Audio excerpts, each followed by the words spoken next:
ఏ రిలేషన్‌షిప్‌లో అయినా విడిపోయారు అంటే అవతల వాళ్ళకి చాలా సిల్లీగా అనిపించొచ్చు. కానీ అది అనుభవించే వాళ్ళకే తెలుస్తుంది ఆ పెయిన్ ఏంటో అనేది.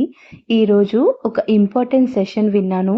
తప్పకుండా మీతో షేర్ చేసుకోవాలి. ఒక 60 years old women wife and husband relation గురించి చాలా అంటే చాలా చెప్పారు. అందులో ఒక కీ రోల్ మీతో షేర్ చేస్తాను. ప్రపంచంలో ఏ భార్యకైనా తన భర్తకి ఉద్యోగం, ఆస్తి, అంతస్తు, డబ్బు ఇవేమీ లేకపోయినా ఆఖరికి తాగొచ్చి తన్నినా కూడా భరిస్తుందేమో కానీ తన భర్త మరొక ఆడదాంతో సంబంధం పెట్టుకున్నాడని తెలిస్తే మాత్రం ఆ భార్య ఎప్పటికీ భరించలేదు. కనీసం ఆ పేరు తలుచుకోవడానికి కూడా ఇష్టపడదు. ఆ ఒక్క తప్పే ఆ భార్యాభర్తల మధ్యలో చివరి దశ అవుతుంది అన్నారు. ఎంతమంది దగ్గర చేస్తారో తప్పకుండా నాకు లైక్ చేయండి. ఇంకా నా ఒపీనియన్ అయితే అలాంటి వాళ్ళ మొహం కూడా చస్తున్నా చూడాలనుకోను.